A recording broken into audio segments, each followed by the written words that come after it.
Hey guys, HeySteveDave here. Wanted to bring to you my top 5 plays for the All-Madden difficulty. We've got the All-Madden tournament coming up this weekend, so wanted you guys to be ready and hopefully give you some tips on some plays I think will be useful for you. I will be trying a live stream on Saturday at around 3 p.m. Eastern time, so if you guys want to tune in for that, you're welcome. But let's jump right in to the top 5 plays, and we'll start with my number 5 play. At number 5, we have StrongIP slide flipped. It's an excellent play against base formation on first down. Here we have a base 3-4 defense. The initial read is to the tight end, and if he's not open, I will immediately look to dump it off to the fullback. If you can get it to the tight end, it's usually good for at least 10 to 15 yards, sometimes more if you can make some moves. It's very consistent yardage. It's not really a home run play so much as it is just meant to get you up the field a little bit quicker. This is a great play in the sense that it's not countered very often, so you're going to find success with it after you practice the reads. Just make sure that if the tight end does get gummed up on the line of scrimmage or if he's covered, you're looking to the fullback. Sometimes you might even have to scramble or throw the ball away. But overall, this is a really excellent play. Here we have a counter formation. Want to make sure that if it is countered, you're trying to dump it off to the fullback as soon as possible. It's possible you might just have to take the sack, though. At number 4, we have trips tight end halfback counter flipped. This is an excellent play to run on second and long or second and short, as it will trigger a dime or nickel defense usually.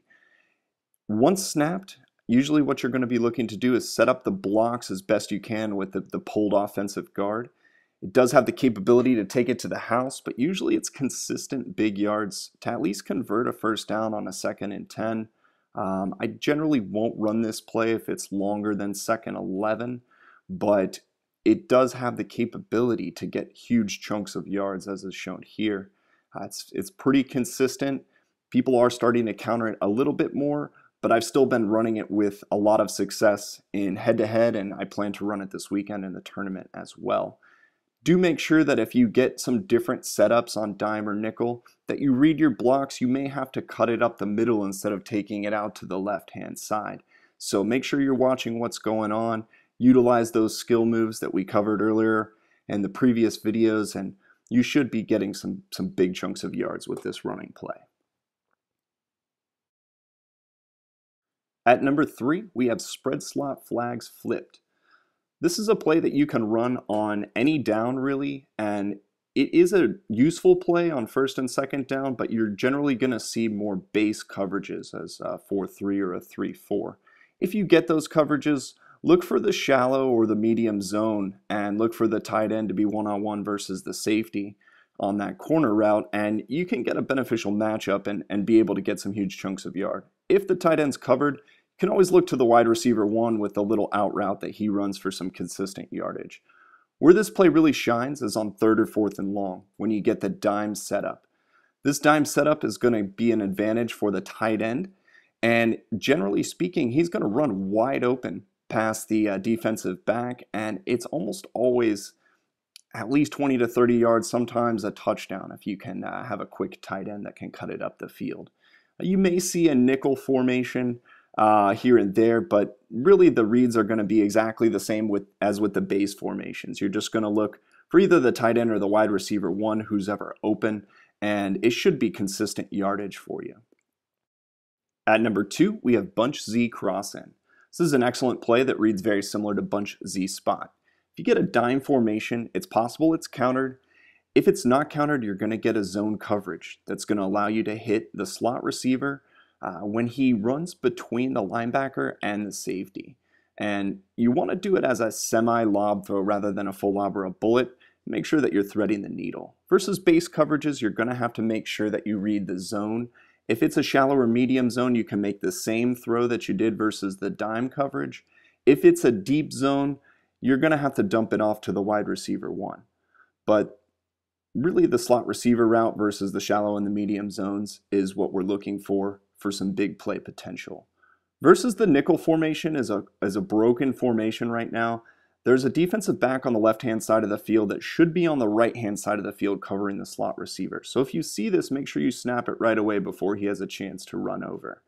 You're going to be able to roll out to the right instantly, and you want to hit the slot receiver right after he makes his break. He should be wide open, and it should be a big gain. Most of the time a touchdown if you've got a quick one. Here's an example of what it looks like if you let that defensive back come over to the right-hand side. It's still an okay read to throw it to the slot receiver. You just probably won't get a touchdown, and it's going to be more of just consistent yardage here. Finally, at number 1, we have my favorite play, which is bunch PA pin deep. This is an excellent play versus all coverages, and I run it mainly on first down. Versus a man coverage like this setup here, my immediate read is going to be to the tight end. Typically, he's going to be able to cut past the coverage and cut it up the field for a nice big gain. Make sure you're utilizing any skill moves to extend the yardage just a little bit. This play does have the potential to take it all the way when you throw it to the tight end. As you can see in this next play, it's the exact same coverage, which is man, and you want to make sure that you're hitting him after he's made his cut a little bit out towards the sideline. And again, any skill moves that you can utilize are really going to help you extend these plays when you're out in the open field. Versus a nickel formation, it is going to be the same as those previous man coverage plays. You're basically just going to look towards the tight end. If for whatever reason the tight end is covered a little bit too tight, don't try to force the pass to him. You are always able just to scramble out with your quarterback, or if you need to, throw the ball away. But on this next play, you can see that everyone's going to be covered for the most part, so pretty much I'm just going to want to scramble it up the field and get some consistent yardage and live to play another down.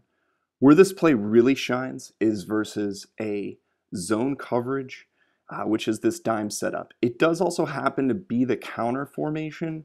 Luckily though, the counter formation is the same zone coverage as the non-counter dime formation.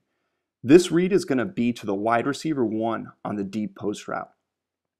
We want to make sure that he's behind the safety before you throw the ball so that you don't have any chance of interception.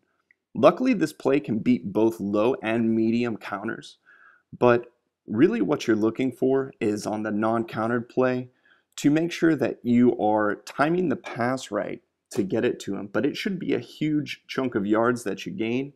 And a lot of times it's going to be a one-play touchdown, which is why I like it so much. And the best part about it is almost no one counters this play right now. This concludes the top 5 plays for All-Madden. Make sure you guys check me this Saturday at 3 p.m. for the live stream. It will be my first one, so hopefully it goes well. I'll be trying to do some tournament matches as well as maybe some head-to-head matches and answer any questions that you guys might have. But hope to see you there, and I will catch you on the next video.